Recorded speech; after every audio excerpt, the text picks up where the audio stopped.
Good day, viewers. I'm Samuel Evelia 1 and I am here today to narrate you a story. And this story that I'm going to tell you is originally composed by me. And this story is entitled Before the Clock Strikes Midnight. I was furiously typing the last 200 words in my essay on the subject of creative writing as I tried to finish my essay that due today until 11:59 p.m. I was sipping my coffee to keep my senses awake as I concentrated on my work. My mother kept rummaging around the house while getting dressed, as she seems to be in a hurry. But I cannot help but ignore her as I need to finish my responsibility to pass the essay before the clock strikes midnight.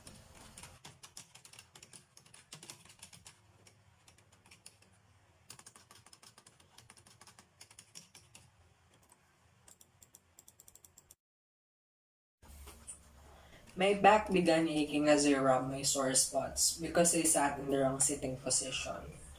My mother seems to notice me being exhausted, so she gave me a glass of water to relax in a bit.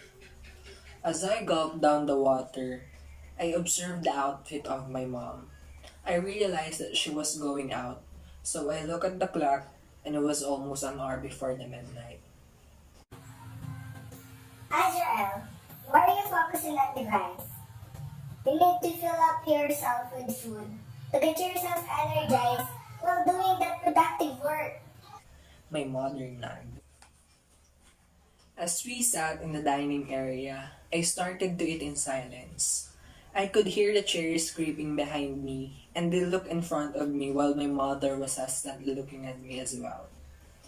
I kept eating while she stared at me. There was no food in front of her, but I figured all out that she was just giving me company while I eat since I noticed her as she is well dressed for a person to stay at home. I decided to ask her after I ate, so I made it fast.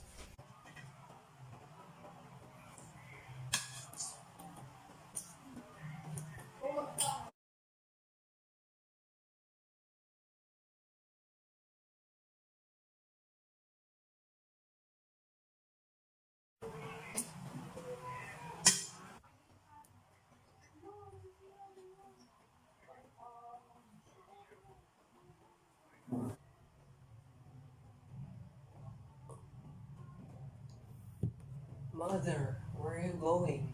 I gazed at her eyes for an answer because it's unusual for her to go out before midnight. She avoided my eyes and looked down at her lap as she mumbled an answer that I barely heard. What? I asked her impatiently. There's a family emergency at your Aunt Martha's house and my presence is needed there. She looked at me with desperation in her eyes, so I nodded in defeat. I want to assure that she is safe. I rolled my eyes and sighed. Fine, Mom, but do not be late. Then, I better get going. Lock the doors, okay? She smiled. Okay, Mom, but take care of yourself when you are on your way to Aunt Martha's house. I instructed her. She nodded while she grabbed her bag and keys as I watched her bag disappear from my view. Wait for me to get home. I heard the door close and I quietly went there to make sure that the doors were locked.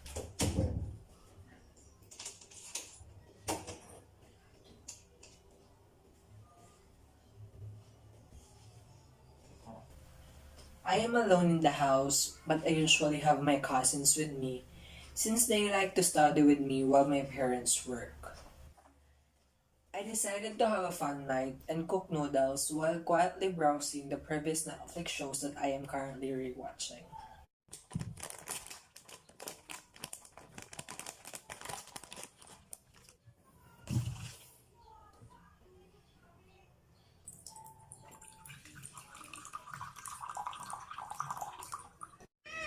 ถ้าไม่ใช่พวกมึงกีตาร์คนนั้นนะที่ทำให้ไอ้กีนเผลอมึงโดนไอ้กีนลากกลับบ้านไปแล้ว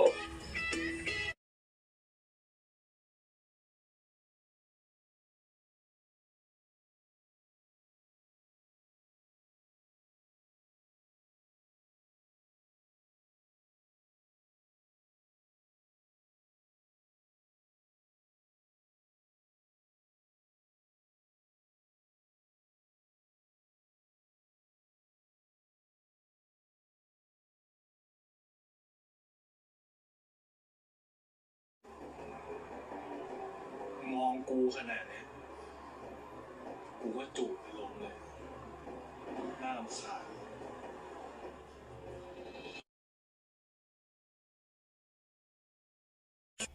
After 30 minutes of mindlessly browsing, I got bored and checked my school requirements and I found them all submitted and ready to pass. I have no choice left because I drank coffee and I feel energized, so I decided to clean. I washed the dishes.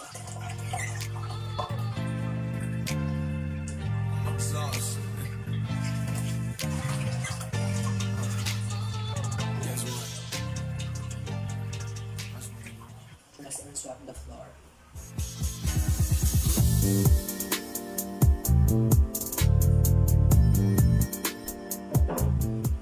I tried to wait for my mother, but she is still not there. I checked the rooms of my cousins, and luckily, I found my cousin, Joshua. He's under his blanket, but I can hear him sobbing quietly.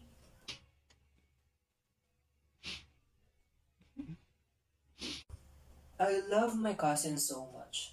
We spent our childhood together, and they feel like my real brothers and sisters. Joshua is one of my closest cousins, so my heart cannot help but be hurt when I heard him sob. So I quietly ran my fingers over his back soothingly as I gave him a comforting hand.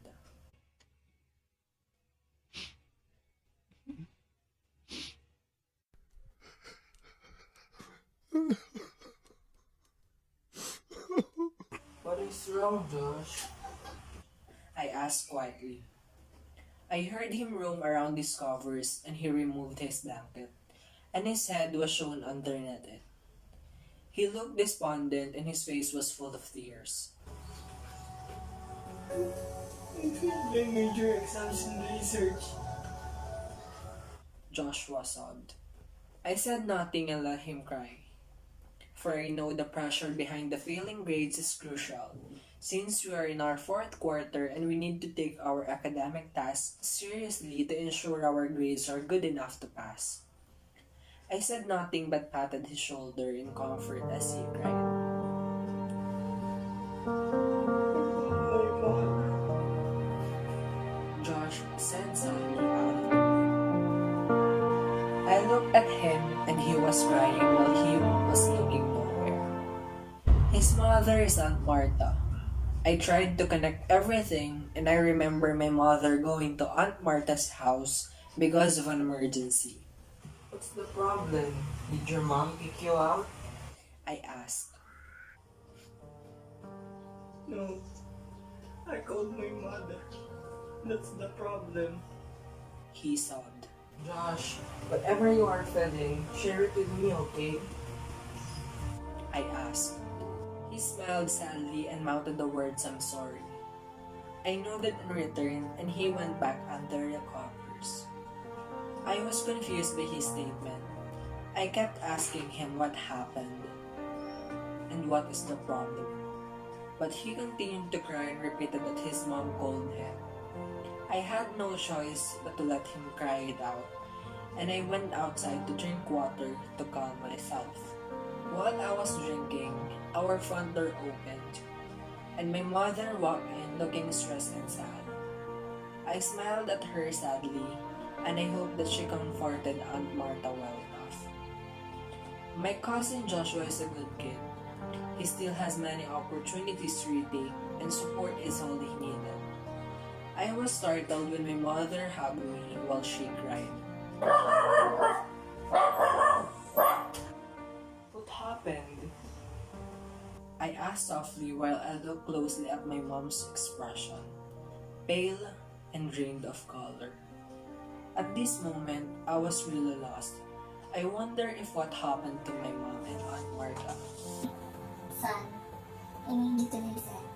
Please calm down yourself first. You know that I went to Aunt Martha's, right? The reason is, I had to comfort her. Joshua. He crossed the road. But Martha called him. He cried while confessing that he failed his major exams, causing him to be distracted. hit the car.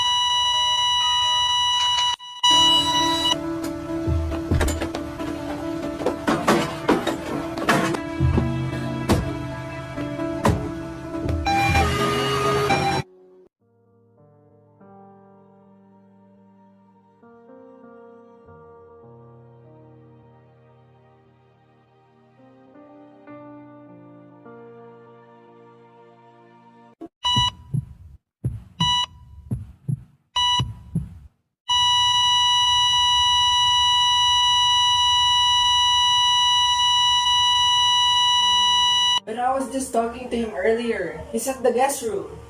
I shouted. She said as she cried. I didn't have a choice, so I pulled her to the room where I saw Josh. But as we slowly reached the room, I felt cold. It was so cold. Stop. Just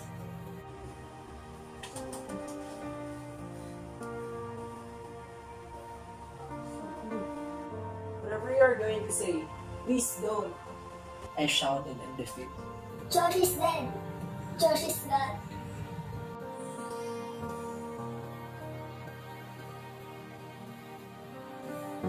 She sobbed out loud. My body froze as I heard the word dead. Gone. It felt like my soul left my body for a while. As I grasped the news, I didn't notice the tears falling down from my eyes. I felt devastated. I lost a cousin, my dearest cousin.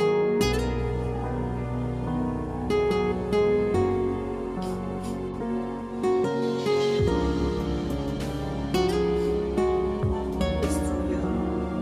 He was too old. Should have lived longer, I said to myself. At this point, it is my turn to get the color drained out of my face. As I recalled the events earlier, while my mom kept saying that Joshua's last words were "I'm sorry," while he took his last breath in the emergency room in the hospital. My world turned gray. I was inoperative and empty by realizing the news. But I can hear the ticking of the clock, signaling me that it was midnight as my whole world shut down.